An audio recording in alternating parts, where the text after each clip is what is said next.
അസ്സലാമു അലൈക്കും വറഹ്മത്തുള്ളാഹി വബറകാതുഹു. അൽഹംദുലില്ലാഹി റബ്ബിൽ ആലമീൻ.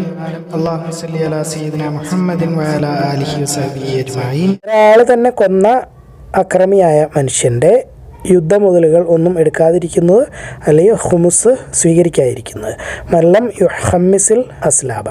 സാധാരണ രീതിയിൽ ഒരു ആൾ മറ്റു അക്രമിയെ കൊന്നു കഴിഞ്ഞാൽ, ശത്രുവിനെ കൊന്നു കഴിഞ്ഞാൽ, ആ ശത്രുവിൻ്റെ ശരീരത്തിലുള്ള കാര്യങ്ങളെല്ലാം ആ കൊല്ലുന്ന ആൾക്കുള്ളതാകുന്നു. അതായത് വാള്, പരിചയ, വേറെ എന്തെങ്കിലും സഞ്ചിയോ ബാഗോ എന്തെങ്കിലും, പിന്നെ അതുപോലെ പടച്ചട്ട, തൊപ്പി, ഹെൽമെറ്റ്, ബൂട്ട്, കഴുത, കുതിര എല്ലാം. അതായത് ഒരു പട്ടാളക്കാരൻ ശത്രു പട്ടാളക്കാരനെ കൊന്നു കഴിഞ്ഞാൽ അയാളുടെ കയ്യിലുള്ള സകല സ്വത്തും ഈ കൊല്ലുന്ന ആൾക്കുള്ളതാകുന്നു. അത് ഹുമുസിൽ പോവുകയില്ല. ഈ കാര്യത്തിൽ ഇമാമ് എന്താണ് വിധിച്ചിരിക്കുന്നത്? ഒമൻ ഖതല ഖതീലൻ ഫലഹു സലബുഹു മിൻ ഗൈരി അൻ യുഖമ്മസ വ ഹുക്മുൽ ഇമാമി ഫീഹി. അബ്ദുറഹ്മാൻ ബിൻ ഔഫ് വിശദീകരിക്കുന്നു, ബദർ യുദ്ധത്തിൻ്റെ അന്ന് ഞാൻ നിരനിരയായി ഒരു വരിയിൽ നിൽക്കുകയായിരുന്നു. എൻ്റെ വലത്തേക്കും ഇടത്തേക്കും ഞാൻ നോക്കി. അപ്പോൾ രണ്ട് അൻസാരി യന്മാരായിരുന്നു, അത് ആൺകുട്ടികൾ, അപ്പുറത്തും നിന്ന്. എനിക്കപ്പോൾ തോന്നി ഞാൻ നിൽക്കുന്നത് ഇച്ചിരി ശക്തിയൊക്കെ ഉള്ള ആളുകളുടെ കൂട്ടത്തിലായിരുന്നുവെങ്കിൽ എന്ന്. അതായത് അപ്പുറം നിൽക്കുന്ന ഇച്ചിരി സീനിയറായിട്ടുള്ള വലിയ യുദ്ധതന്ത്രങ്ങളൊക്കെ അറിയാവുന്ന ആളായിരുന്നെങ്കിൽ എന്ന് അദ്ദേഹം ആഗ്രഹിച്ചു മനസ്സിൽ. അപ്പോഴേക്കും അടുത്ത് നിന്ന ആ കൊച്ചു പയ്യൻ എന്നോട് ചോദിച്ചു, അങ്കിളെ, ഈ അബൂജഹൽ ആരാന്ന് താങ്കൾക്കറിയാവോ? എന്നുവെച്ചാൽ ആ പിള്ളേർ കണ്ടിട്ടില്ല അബൂജഹലിനെ. അൻസാരികളാണ്. ഇത് അബൂജഹൽ എന്ന് പറയുന്ന മക്കാരനാണല്ലോ. അപ്പോൾ ഞാൻ പറഞ്ഞു, ഉവ്വ, പക്ഷേ നിങ്ങൾക്ക് അയാളുടെ അടുത്ത് എന്താ വേണ്ടേ എന്ന് ചോദിച്ചു. എൻ്റെ കൊച്ചെ എന്നൊക്കെ പറയുന്ന പോലെ, അതായത് നമ്മൾ ബന്ധുക്കളുടെ മകൻ, അനിയൻ്റെ മക്കൾ, ചേപ്പങ്ങളുടെ മക്കൾ, അങ്ങനെയൊക്കെ ഉള്ള പോലെ എൻ്റെ സഹോദരൻ്റെ മോനെ എന്നുള്ള രീതിയിൽ ചോദിച്ചു. അപ്പോൾ അദ്ദേഹം പറഞ്ഞു, ഞാൻ കേട്ടു അയാൾ അള്ളാഹുവിൻ്റെ റസൂൽ സല്ലല്ലാഹു അലൈഹി വസല്ലമയെ ഒരുപാട് ചീത്ത പറയാറുണ്ട്. ആരുടെ കയ്യിലാണോ എൻ്റെ ആത്മാവിരിക്കുന്നത് അവനാണ് സത്യം, അള്ളാഹുവാണ് സത്യം. ഞാൻ അവനെങ്ങാനും കണ്ടാൽ എൻ്റെ ശരീരം അവൻ്റെ ശരീരത്തിൻ്റെ അടുത്ത് നിന്ന് പോവുകയില്ല. അതായത് ഞാൻ അവിടെ നിന്ന് മാറുകയില്ല. അവൻ മരിച്ച് എന്ന് ഉറപ്പാക്കുന്നതുവരെ, അല്ലെങ്കിൽ അവൻ്റെ മരണം കാണുന്നതുവരെ. ആ സംസാരം കേട്ട് ഞാൻ അത്ഭുതപ്പെട്ടു പോയി. അപ്പോൾ അപ്പുറത്ത് നിന്ന കൊച്ചു പയ്യൻ എന്നെ വിളിച്ചിട്ട് ഇതേ സംസാരം തന്നെ സംസാരിച്ചു. കുറച്ച് കഴിഞ്ഞപ്പോൾ ഞാൻ അബൂജഹലിനെ കണ്ടു ആളുകൾക്കിടയിൽ നടക്കുന്നത്. അതായത് യുദ്ധം നടന്നുകൊണ്ടിരിക്കുകയാണ്. അപ്പോൾ അതിൻ്റെ ഇടയ്ക്കൂടെ അങ്ങോട്ട് ഓടുവോ ചാടുവോ വെട്ടുവോ മറിയുകയൊക്കെ ചെയ്യുന്നത്.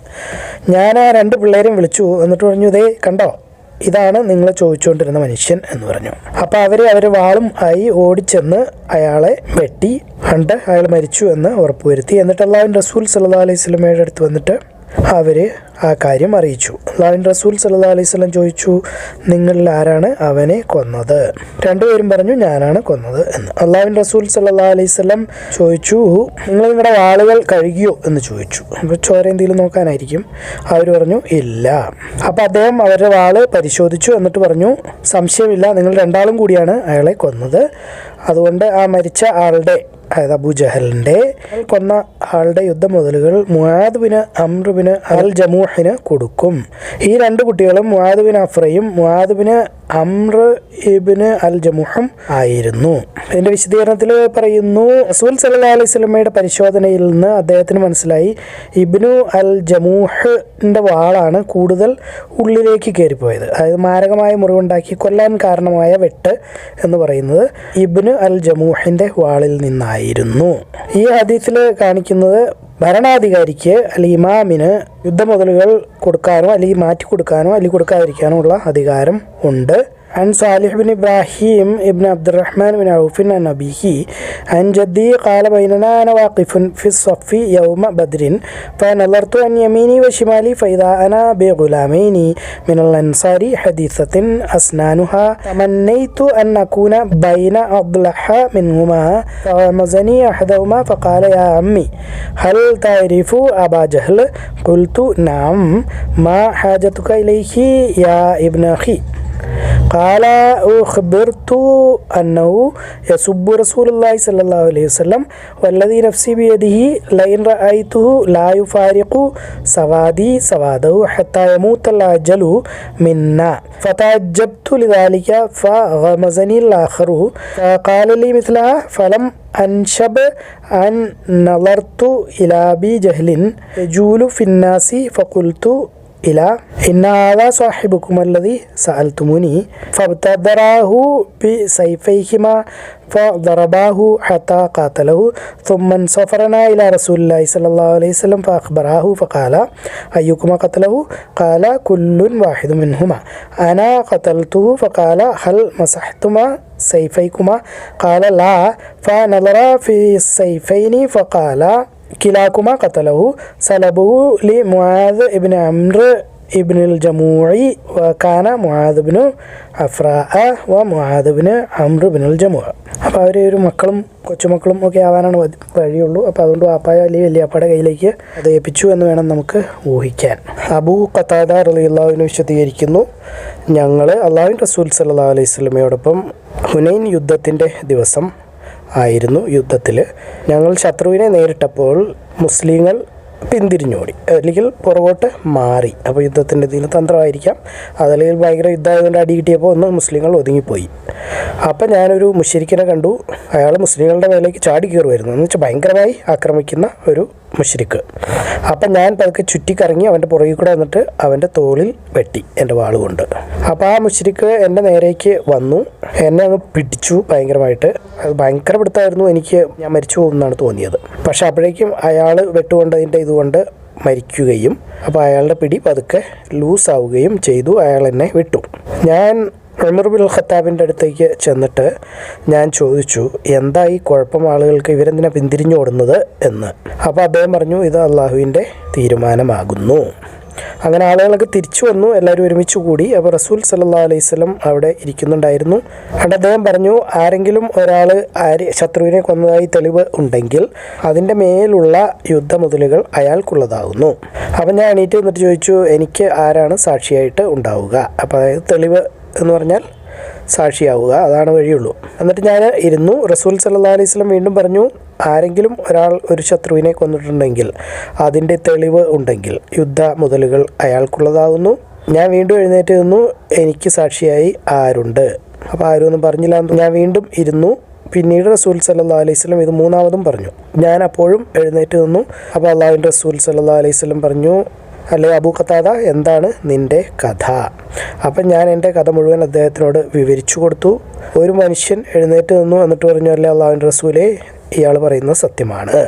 പക്ഷേ അയാൾ കൊന്ന ആളുടെ മുതലുകൾ എൻ്റെ കയ്യിലാണ്, ഞാൻ അവിടെ ചെന്നപ്പോൾ എടുത്തു. എന്നിട്ട് അയാൾ പറയാണ്, ഞാൻ എടുത്തതിന് പകരമായിട്ട് അയാൾക്ക് എന്തെങ്കിലും കൊടുക്കണേ.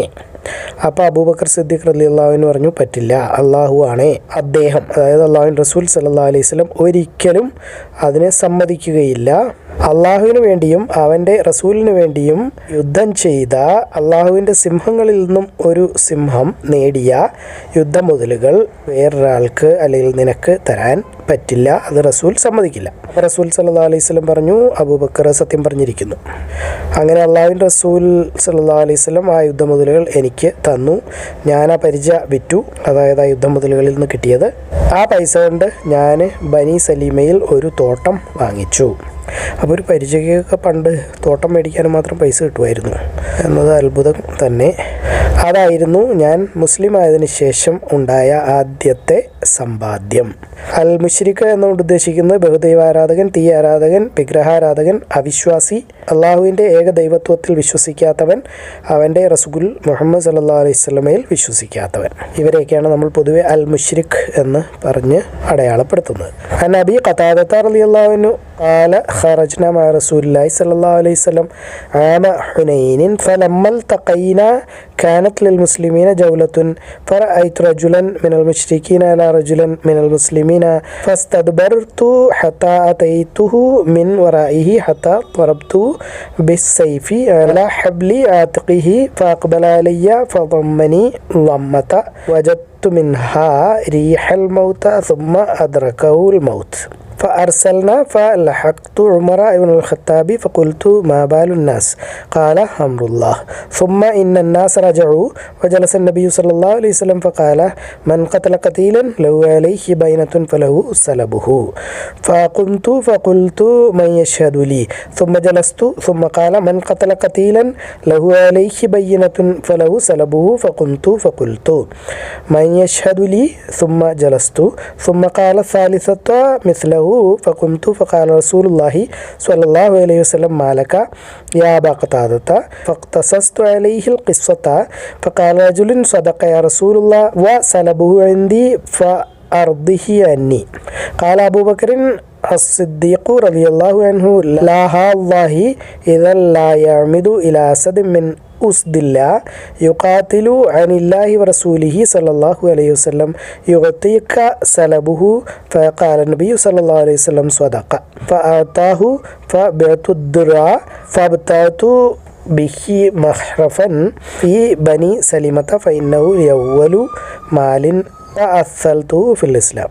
റസൂൽ സല്ലല്ലാഹു അലൈഹി വസല്ലം വിശ്വാസം അത്ര ശക്തമാവാത്ത മുസ്ലിങ്ങൾ, അതായത് ജസ്റ്റ് മുസ്ലിം ആയിട്ടേ ഉള്ളൂ, അങ്ങോട്ട് സീരിയസ് ആയിട്ടൊന്നും അങ്ങോട്ട് വന്നിട്ടില്ല, അങ്ങനെയുള്ളവർക്ക് കൂടുതൽ കൊടുക്കാറുണ്ടായിരുന്നു മറ്റ് മുസ്ലിങ്ങൾക്ക് കൊടുക്കുന്നതിനേക്കാൾ കൂടുതൽ. അതായത് അവരൊന്ന് തൃപ്തിപ്പെടുത്താനും ഒന്ന് പിടിച്ചു നിർത്താനൊക്കെ വേണ്ടിയിട്ടാണത്.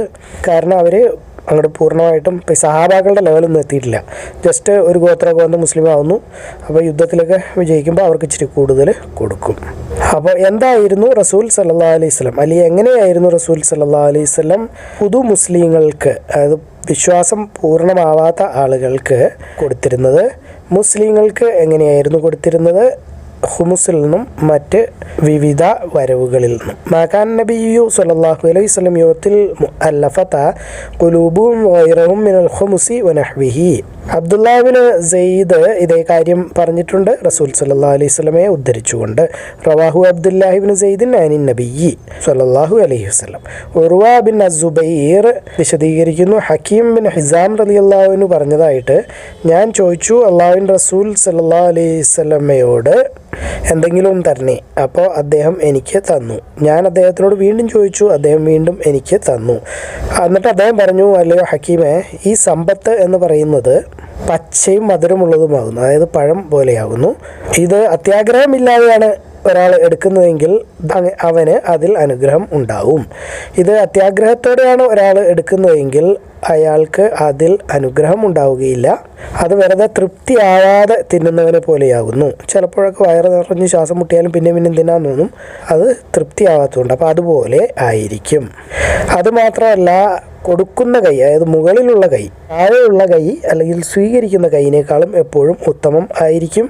അപ്പോൾ ഞാൻ അല്ലാഹുവിൻ്റെ റസൂലേ, ആരാണോ താങ്കളെ സത്യസന്ദേശവുമായി ഞങ്ങളിലേക്ക് അയച്ചത്, അതായത് അള്ളാഹുവാണ് സത്യം, ഞാൻ ഇനി ഒരാളോടും ഒന്നും ചോദിക്കുകയില്ല ഈ ലോകം വിടുന്നത് വരെ, അതായത് മരണം വരെ ഞാൻ ഇനി ഒരാളോട് ഒരു സാധനം ചോദിച്ച് മേടിക്കില്ല. അങ്ങനെ അബൂബക്കർ അദ്ദേഹത്തിൻ്റെ ഖിലാഫത്തിൻ്റെ സമയത്ത് ഹക്കീമിനെ വിളിച്ചു, അദ്ദേഹത്തിന് കുറച്ച് പൈസ കൊടുത്തു. ഹക്കീം നിരസിച്ചു, ഒന്നും സ്വീകരിക്കാൻ അദ്ദേഹം റെഡിയല്ലായിരുന്നു.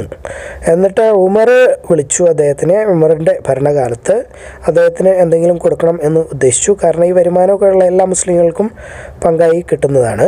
പക്ഷേ ഹക്കീം നിരസിച്ചു. അതൊരു പ്രത്യേക ഒരു സംഭവമാണ്. അപ്പോൾ അതുകൊണ്ട് ഉമർ റളിയല്ലാഹു അൻഹു ഉറക്കെ വിളിച്ചു പറഞ്ഞു, അല്ലേ മുസ്ലിങ്ങളെ, ഞാൻ ഇവന്, അതായത് ഹക്കീമിന്, അവന് അവകാശപ്പെട്ട അള്ളാഹുവിൽ നിന്നുള്ള യുദ്ധമുതലിൻ്റെ അല്ലെങ്കിൽ ഫയ്യൻ്റെ ഒരു വീതം കൊടുത്തു. പക്ഷെ അവൻ അത് എടുക്കാൻ വിസമ്മതിക്കുന്നു.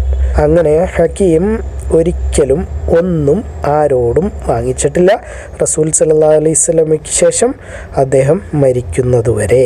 ഇതൊക്കെ നമ്മൾ നേരത്തെ കണ്ടിട്ടുള്ള ഹദീസാണ്, ആവർത്തിച്ച് വരുന്നതാണ്. وعروة بن الزبير أن حكيم ابن حزام رضي الله عنه قال سألت رسول الله صلى الله عليه وسلم فأعطاني ثم سألته فأعطاني ثم قال لي يا حكيم إن هذا المال خضر حلو فمن أخذه بسخاوة نفس بورك له فيه ومن أخذه بإشراف نفس لم يبارك له فيه وكان كالذي يأكل ولا يشبع واليد العليا خير من اليد السفلى. قال حكيم فقلت يا رسول الله والذي بعثك بالحق لا أرزأ أحدا بعدك شيئا حتى أفارق الدنيا. فكان أبو بكر يدعو حكيما ليعطيه العطاء فيأبي أن يقبل منه شيئا ثم إن عمر دعاه ليعطيه فأبي أن يقبل منه فقال يا معشر المسلمين إني أعرض عليه حقه الذي قسم الله له من هذا الفيء فيأبي أن يأخذه فلم يرزق حكيم أحدا من الناس شيئا بعد النبي صلى الله عليه وسلم حتى توفي. അള്ളാഹു എല്ലാ കാര്യങ്ങളും ഏറ്റവും നന്നായി അറിയുന്നു. നിങ്ങളിത് കാണുക, ഖുർആൻ പഠിക്കുക, എല്ലാവരിലേക്ക് എത്തിച്ചു കൊടുക്കുക. ബാറക്കല്ലാഹു ലി വലക്കും. അസ്സലാമു അലൈക്കും വറഹ്മത്തുള്ളാഹി വബറകാതുഹു.